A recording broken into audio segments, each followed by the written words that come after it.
కూర్చోండి. గుడివాడ రామచంద్రరావు గారిని జనసేన నాయకుడు అంటే జన సైనికుల్ని అండగా కూర్చున్నాం. జన సైనికుల్ని అడ్డుగోలుగా ఆదుకునే నాయకుల్లాగా గుడివాడ రామచంద్రరావు గారు ఒక ఉదాహరణగా ఆంధ్ర రాష్ట్రానికి అవ్వాలని మనస్ఫూర్తిగా కోరుకుంటున్నాం.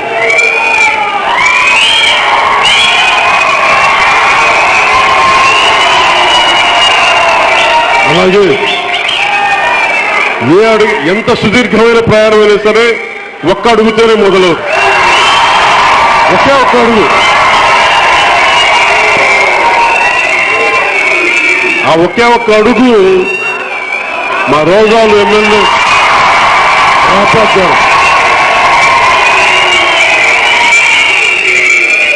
ఈరోజు ఆయన వేసి చూపించిన ఒక్క అడుగే ఇంకొక రోజు అసెంబ్లీలో జనసేన ప్రభుత్వం నడిపే రోజు వస్తుంది.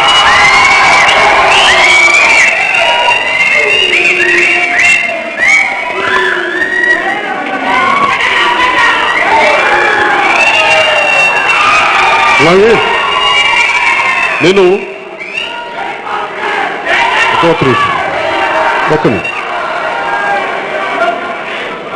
నేను ప్రభు అంటే నేను ఒక నిమిషం కొంచెం నేను పార్టీ పెట్టినప్పుడు ఒకటే ఒక కారణం ఏంటంటే నేను నా కోసం అయితే నేను పార్టీ పెట్టాను. నేను మనకున్న ప్రజా సమస్యలు ఈ రోజున వదిలేస్తే రేపొద్దున ఈ రోజున అక్కడున్న పసిబిడ్డలు ఉన్నారు, ఇక్కడున్న టీనేజర్లు ఉన్నారు, వాళ్ళకు వస్తే సమస్యలు ఈ రోజున మనం వదిలేస్తే. నేను నా బిడ్డల యుక్త వయసు వచ్చేటప్పుడు 25 ఏళ్ళు వచ్చేటప్పటికి నా బిడ్డల తరం మీరేమీ చేయలేదు కాబట్టి మేము ఈ సమస్యలో కూరుకుపోయి మేము పోరాటం చేయాల్సి వస్తుంది అన్న మాట అనిపించుకోవడం నాకు ఇష్టం లేక నా ప్రయత్నం ఈ రోజున గిల్ట్ లేదు. నేను సినిమాలు చేస్తూ ఇంట్లో కూర్చొని మెట్లిర్చుకుంటా నేను వాళ్ళు ఇలా చేశారు వీళ్ళు ఇలా చేశారు ప్రభుత్వం ప్రజలు నాశనం అయిపోయారు లేదంటే వాళ్ళు తిట్టుకుంటా ఉంటే నా ప్రయోజనం నేనేం చేశాను, నా వంతు కృషి నేను చేశాను. నేను ఓడిపోవచ్చు కాక కానీ సత్యం మాట్లాడే ఓడిపోయాను. సత్యం మాట్లాడే పరాజయం పాలయ్యాను. కానీ ఎందుకంటే నాకు కులాలకి మతాలకి ప్రాంతాలకి అతీతంగా మన దేశం గొప్ప సెక్యులరిస్ట్ భావంలో ఉన్న దేశం, అలాంటి గొప్ప దేశం ఇది. ఎవరు ఏ మతమైనా ఎవరు ఏ ప్రాంతమైనా ఎవరు ఏ కులమైనా అందరికీ సమాన న్యాయం చేయాలి. మన సంస్కృతిలో భాగం ఇది, భారతదేశ సంస్కృతిలో భాగం. అలాంటి సంస్కృతిని ముందుకు తీసుకెళ్ళాలి. మాట్లాడకపోతే తప్పవుద్దని చెప్పి మిగతా వాళ్ళు వస్తారో లేదో నాకు తెలియదు, కానీ నా వంతు కృషి నేను చేయడానికి అడుగు వేశాను. నేను ఆ అడుగే ఈ రోజున అందరూ ఓడిపోయి ఉండొచ్చు కాక మిగతా వాళ్ళందరూ, కానీ ఒక్క అడుగే ఈ రోజున రాపాద్ గారు ఒక్క అడుగు వేయగలిగారు. అంటే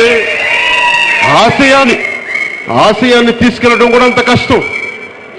వాతావరణం పాడైపోయింది, రాజకీయ వాతావరణం. ఇలాంటి పరిస్థితుల్లో ఒక నిమిషం అలాగే నేను ఈరోజు ఏమి చేసినా నేను దేనికి స్థాపించినా నేను భావితరాలు బాగుండాలి అని. మనం ఈ రోజున అంబేద్కర్ గారి దండలేస్తున్నాం, గాంధీ గారి దండలేస్తాం, సుభాష్ చంద్రబోస్ జయంతులు జరుపుకుంటాం, భగత్ సింగ్ వీరమరణం గురించి మాట్లాడతాం. వాళ్ళెవరూ కూడా చట్టసభల కోసం టార్గెట్ చేసిన వాళ్ళు ప్రజలు బాగుండాలని ఆశించిన ఆశయాల ముందుకు తీసుకెళ్లిన వ్యక్తులు. మరి వాళ్ళు చచ్చిపోతే ప్రజాస్వామ్యం చచ్చిపోదు. నేను సినిమాలు నాకు నిజంగా అదృష్టవశాత్తు వచ్చినాయి, కానీ వదిలేస్తుంటే నేను ఈ పాటికి ఎప్పుడో ప్రజా పోరాటాలు ఉండేవాడిని. నిజంగా సినిమాలు నేను వేరే జీవితం ఉండేది కాదు. నాకు చిన్నప్పటి నుంచి నేను కోరుకుంది హక్కుల కోసం పోరాడలేను, నా లోపల ఉన్న తప్పనే నేను రాజకీయాలు పట్టుకొచ్చిన తప్ప యాక్టర్లు అయ్యాక దీనిని లబ్ధి పొందాలి అన్న ఆలోచనతో లేదు.